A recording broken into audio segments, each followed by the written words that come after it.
अस्सलाम वालेकुम रहमतुल्लाहि व बरकातुहू। हम कर रहे हैं सबक नंबर 2 मोहसिन मोहल्ला उर्दू जमात दहम की नई बुक आई है उसका इस वीडियो में हम तफहीम इबारत करेंगे। सबक नंबर 2 की आपको वीडियो कैसी लग रही है, चैनल जरूर सब्सक्राइब करें, वीडियो को लाइक और शेयर कीजिए। सवाल है तो अच्छा सैल इबारत को गौर से पढ़ें और नीचे दिए गए सवालात के जवाब अपने अल्फाज में लिखिए। पहला पैराग्राफ है जो हम इस सबक में शामिल कर रहे हैं, मजीद पैराग्राफ भी शामिल करेंगे, लेकिन सबसे पहले हम हर सबक का एक एक पैराग्राफ आपके लिए पेश करेंगे। पैराग्राफ है, किसी को ठीक से मालूम नहीं कि मास्टर रियाज कब इस मोहल्ले में आया था। यहाँ से शुरू हो रहा है और यहाँ पे मास्टर रियाज की गुजर बसर जरा तंगी तुशी से ही होती है, यहाँ तक है। सवालात की तरफ चलते हैं। मास्टर रियाज के आबाई इलाके के बारे में मोहल्ले वालों को कैसे मालूम हुआ? जवाब है कि मोहल्ले वालों को मास्टर रियाज के आबाई इलाके का इल्म इसकी बोली से हुआ, जो अम्बाला पटियाला के इलाके में बोली जाती थी। दूसरा सवाल कि मास्टर रियाज के पास कौन से पालतू जानवर थे? तो मास्टर रियाज के पास 2 लड़का बटेर, एक असील मुर्गा था। बटेर तो पिंजरों में बंद रहते थे, लेकिन जो असील मुर्गा था वो इसकी कोठी के दरवाजे से जरा दूर खड़ा रहता था।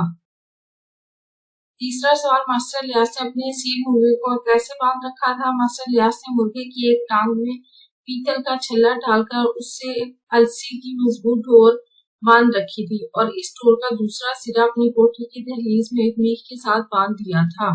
मोहल्ले वाले मास्टर रियाज से कैसा बर्ताव करते थे? मोहल्ले वाले मास्टर रियाज की इज्जत करते थे और इसके दरवाजे के आगे से गुजरते हुए उसे अस्सलाम वालेकुम कहकर आगे बढ़ जाते थे।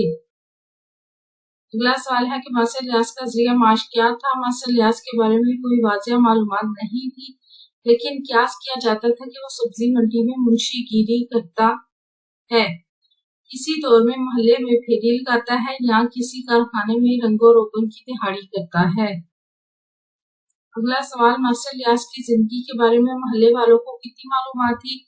मोहल्ले वालों को मास्टर रियाज की जिंदगी के बारे में ज्यादा मालूमात नहीं थी, वो सिर्फ इतना जानते थे कि उसकी गुजर बसर तंगी तुशी से ही होती है।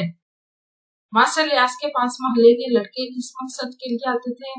मोहल्ले के लड़के मास्टर रियाज के पास गिनती सीखने, पहाड़े याद करने और तख्ती लिखने के लिए आते थे। इबारत का मरकजी ख्याल लिखें। ये इबारत एक सीधे साधे इंसान मास्टर रियाज की जिंदगी की अक्कासी करती है, जो मोहल्ले के लिए अजनबी सा है।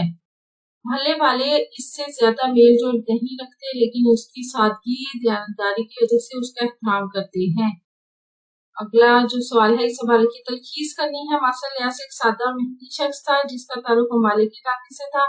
किराए की एक कोठी में रहता था जहाँ मोहल्ले के लड़के इसे पढ़ने आते थे। इसके पास 2 बटेर और एक असील मुर्गा था जिसे इसने अपनी दहलीज के साथ बांधा होता था और इसका जरिया माश वाज़ेह नहीं था, लेकिन वो किसी मंडी में मुंशीगिरी या फेरी का काम करता था। मोहल्ले वाले उसकी जिंदगी के बारे में ज्यादा नहीं जानते थे, लेकिन उसकी इज्जत करते थे और उसे सलाम करके आगे बढ़ जाते थे। वीडियो कैसी लगी? चैनल जरूर सब्सक्राइब करें, वीडियोस को लाइक और शेयर कीजिए, कमेंट करके बताएं मजीद कौन सी वीडियोस देखना चाहते हैं। अपना और अपने प्यारों को रखिए ढेर सारा ख्याल। अल्लाह हाफिज।